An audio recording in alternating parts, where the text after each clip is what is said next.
ಈಗ already CM race ನಲ್ಲಿ ಕಾಂಗ್ರೆಸ್ನ ಸಾಕಷ್ಟು ಲೀಡರ್ಸ್ ಗಳು ಮುಂದೆ ಬಂದಿದ್ದಾರೆ. ಈಗ ಹಳೆ ಲೀಡರ್ ಮತ್ತೊಮ್ಮೆ ಮುಂದೆ ಬರ್ತಿದ್ದಾರೆ, ಅದು ಜಿ ಪರಮೇಶ್ವರ್ ಅವರೇ ಮುಂದಿನ ಸಿಎಂ ಆಗಬೇಕು ಅಂತ ಹೇಳಿ ಫ್ಯಾನ್ಸ್ ಅಭಿಪ್ರಾಯವನ್ನ ವ್ಯಕ್ತಪಡಿಸ್ತಾ ಇದ್ದಾರೆ.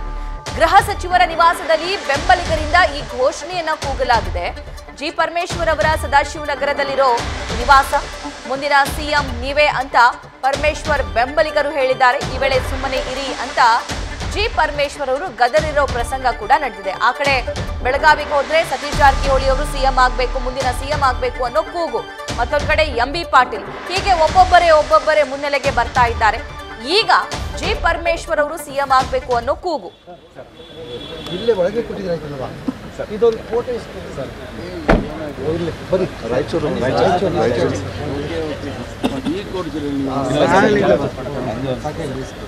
ಏನ್ ಮಾಡ್ತೀರಪ್ಪ ನೀವೆಲ್ಲ ಹೊರಟಾಗಿ ಗೊತ್ತಿರ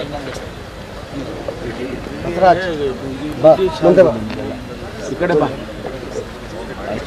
ಡಾಕ್ಟರ್ ಜಿ ಪರಮೇಶ್ವರ್ ಸಾಹೇಬ್ರಿಗೆ ಮುಖ್ಯಮಂತ್ರಿ ಡಾಕ್ಟರ್ ಜಿ ಪರಮೇಶ್ವರ್ ಸಾಹೇಬ್ರಿಗೆ.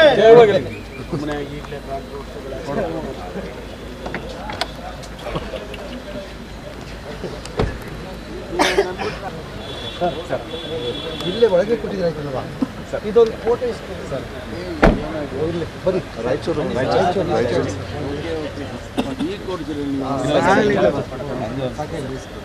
ಏನ್ ಮಾಡ್ತೀರಪ್ಪ ನೀವೆಲ್ಲ ಹೊರಟಾಗಿ ಗೊತ್ತಿರ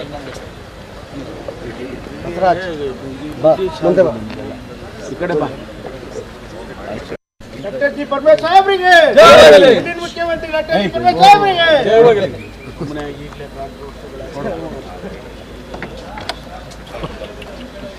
ಇದು ಒಂದ್ ಸ್ವಲ್ಪ ಡಿಫ್ರೆಂಟ್ ಅನ್ಸುತ್ತೆ. ಈ ಹಿಂದೆ ಪರಮೇಶ್ವರ್ ಅವರು ನಾನು ಸಿಎಂ ರೇಸ್ನಲ್ಲಿದ್ದೀನಿ, ನಾನು ಯಾಕೆ ಸಿಎಂ ಆಗಬಾರ್ದು ಅನ್ನುವಂತಹ ಹಲವು ಬಾರಿ ಸ್ಟೇಟ್ಮೆಂಟ್ ಕೊಟ್ಟಿರೋದನ್ನ ನೋಡಿದೀವಿ. ಆದ್ರೆ ಈ ಸಲ ಅವರ ಅಭಿಮಾನಿಗಳು ಬೆಂಬಲಿಗರು ಮನೆ ಹತ್ರ ಬಂದು ಗಿಫ್ಟ್ ಕೊಟ್ಟು ಮುಂದಿನ ಸಿಎಂ ಜಿ ಪರಮೇಶ್ವರ್ ಅವರಿಗೆ ಜೈ ಅಂತ ಜೈಕಾರ ಕೂಗುವಾಗ ಏಯ್ ಸುಮ್ನಿರಿ ಅಂತ ಗದರಿದ್ದಾರೆ. ಸೊ ಇದರ ಒಳಮರ್ಮ ಏನು ಅನ್ನುವಂತಹ ಕುತೂಹಲ. ನ್ಯೂಸ್ ಫಸ್ಟ್ ನಿರ್ಭೀತಿಯಿಂದ ನಿಮ್ಮ ಪರವಾಗಿ.